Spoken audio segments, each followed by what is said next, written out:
saat ini menjalani hukuman 10 tahun penjara di Lapas Kelas 2A Tangerang. Putri mendapat remisi Natal karena dianggap memenuhi syarat pihak lapas. Sebelumnya Pengadilan Negeri Jakarta Selatan memvonis Putri 20 tahun penjara. Dalam proses kasasi, Mahkamah Agung pidana Putri menjadi 10 tahun. Terdakwa Putri Chandrawati untuk membayar biaya perkara sebesar Rp5.000. Silakan duduk. Sementara itu, Verdi Sambo tidak mendapat remisi Natal karena divonis hukuman penjara seumur hidup. Terpidana lain Kuat Ma'ruf yang dihukum 10 tahun penjara dan Ricky Rizal dihukum 8 tahun juga tidak dapat remisi karena beragama Islam.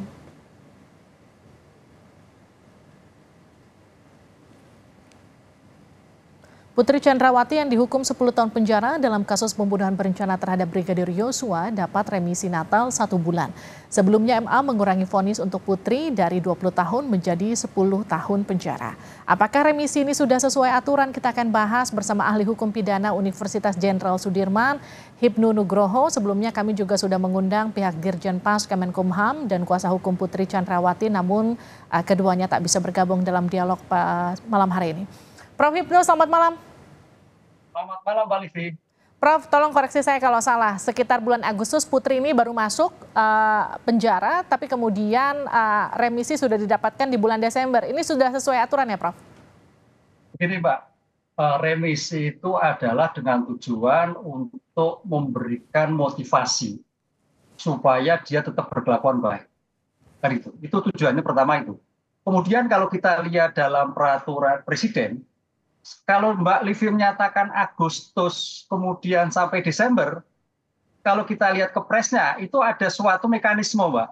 Jadi kalau seseorang narapidana itu sedang menjalani 6 bulan sampai 1 tahun, itu harusnya tidak 1 bulan, tapi adalah 15 hari. Itu. Tapi kalau Bu Putri itu sudah menjalani dalam konteks 1 tahun, itu adalah berhak 1 bulan. Jadi kita tidak tahu menghitungnya Dirjen Pas dari apa, kan itu. Karena seseorang itu mendapatkan remisi itu dalam 1 bulan, 1 tahun, itu adalah pada remisi khusus seperti hari ini, hari Natal, tahun-tahun keagamaan, yaitu kalau yang beragama Nasrani semua mendapatkan remisi. Yang kalau kita perhitungan dalam kepres itu adalah 1 bulan ketika mendapatkan ketika hukuman sudah 1 tahun. 2 bulan kalau sudah 2 tahun, 3 bulan kalau sudah 3 tahun, 4 bulan kalau sudah 4 tahun, 5 bulan kalau sudah 5 tahun. Nah, kalau sudah 5 bulan ke atas, maksimum remisi diberikan adalah 6 bulan. Begitu. Nah, ini remisi khusus. Kalau kriteria seseorang narapidana bisa dapat remisi di hari raya apa saja, Prof? Remisi yang di atas hari raya, tadi saya katakan ada remisi khusus. Selain remisi umum dan remisi tambahan, dan remisi kemanusiaan. Itu ada 4 jenis kalau kita lihat itu. Dalam remisi khusus adalah seseorang narapidana dalam kualifikasi menganut agama tertentu yang dalam upacara keagamaan. Jadi kalau misalkan agama Islam ya pada hari Lebaran, agama Kristen atau Protestan adalah pada bulan-bulan Natal. Ini yang diberikan. Jadi 1 tahun itu 2 kali, umum dan khusus. Begitu, Mbak. Baik, kalau untuk Sambo sendiri yang tidak dapat remisi karena dihukum seumur hidup, ini sudah tepatkah, Prof? Ya, dalam Undang-Undang Kemasyarakatan, Undang-Undang Nomor 22 Tahun 2002, disebutkan bahwa hak narapidana untuk mendapatkan remisi, kecuali seseorang narapidana yang dihukum mati atau seumur hidup. Nah, seseorang pidana mati seumur hidup tidak mendapatkan remisi. Ini bagian dari kebijakan, karena namanya seorang seumur hidup masuk mendapatkan pengurangan. Logikanya nggak begitu toh, Mbak? Kan gitu, Mbak. Pidana mati masuk mendapat pengurangan. Jadi bukan mati lagi dong. Nah, ini yang di terminologi suatu remisi tadi. Makanya remisi itu sebetulnya sebagai bentuk penghargaan ketika seseorang berkelakuan baik. Tadi syaratnya seperti itu.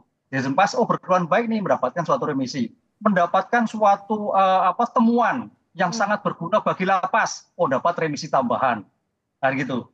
Bisa mencegah kerusuhan dalam lingkungan lapas, mendapatkan remisi tambahan. Ini suatu menarik, Mbak. Makanya konteks remisi ini sebetulnya multiguna, selain individu bagi yang bersangkutan untuk tetap mempunyai motivasi baik, berjalan baik, berkelakuan baik, mengurangi frustasi. Ingat loh, Mbak, di dalam suatu napi itu frustasi loh. Sehingga dengan adanya remisi ini kan menjadi pengharapan-pengharapan. Dengan pengharapan itu berarti kan berkelakuan baik, memberikan suatu namanya suatu penghargaan pada negara, berikan remisi. Ini yang dispiritkan dalam suatu undang-undang pemasakan seperti itu. Prof Hipno, kalau di tingkat kasasi hukuman Putri kan sebelumnya sempat dipotong 10 tahun dari 20 jadi 10, sekarang dapat remisi 1 bulan.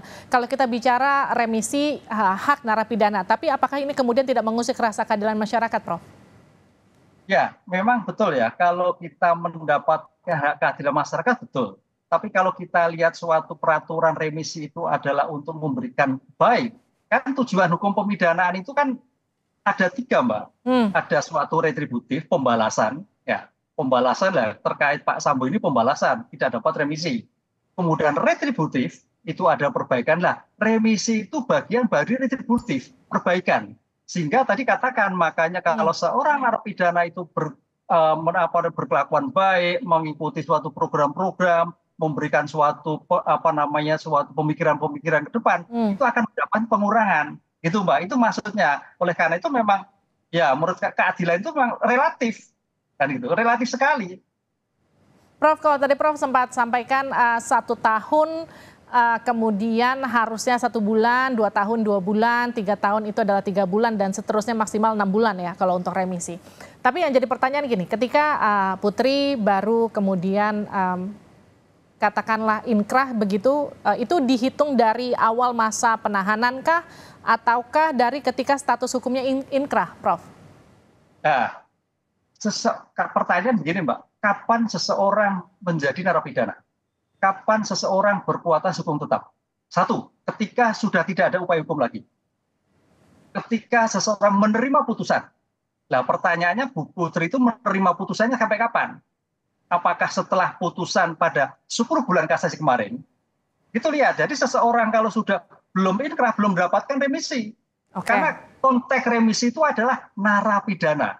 Kapan suatu dikatakan narapidana? Apabila sudah berkekuatan hukum tetap. Sejak kapan? Sejak putusan terakhir.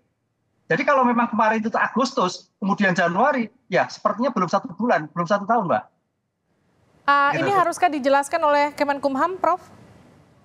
Ya, sepertinya seperti itu. Kalau memang hitungannya adalah Agustus sampai Januari. Mudah-mudahan dihitung kembali, karena memang disinilah yang kadang-kadang kita sebagai pihak luar itu remisi itu memang harus mendapatkan kontrol yang ketat. Jadi jangan sampai seseorang dihukum sekian tahun mendapatkan remisi-remisi tanpa terkontrol, sehingga menjadikan tadi keadilan tadi, loh baru beberapa tahun sudah keluar. Bagaimana audit remisinya begitu kan? Kalau kasus serupa katakanlah dengan masa remisi yang terbanyak sepanjang sejarah hukum di Indonesia seperti apa? Sebanyak apa, Prof? Ya, kalau kita lihat begini Mbak Livi, dalam 1 tahun itu kan seseorang mendapatkan remisi umum dan remisi khusus. Kan itu. Remisi khusus adalah pada hari Lebaran. Ya. Kan itu. Dalam remisi umum adalah pada ulang tahun kemerdekaan. Nah, kita koreksi Mbak, maaf tadi Mbak. Dalam hal remisi umum itu lebih besar. Seseorang mendapatkan penghargaan pada negara ketika berlakukan baik. Sehingga kalau katakanlah 1 bulan di atas 5 bulan, misalkan seorang menjalani 5 bulan, tadi kan 5 bulan. Jadi hitungan besar itu kalau sudah menjalani 5 bulan. Karena maksimal seseorang mendapatkan remisi adalah 6 bulan. Begitu loh. Sehingga tinggal menghitung seseorang itu kalau sudah sampai misalkan Bu Putri itu 5 bulan, ya paling hitungan tadi 10 bulan, 5 bulan, 6 bulan sudah keluar. Karena jumlah remisinya memang cukup besar ketika pada tiap remisi khusus maupun remisi umum. Gitu. Oh baik. Terima kasih Prof Hipno sudah bergabung bersama kami di Sapa Indonesia Malam.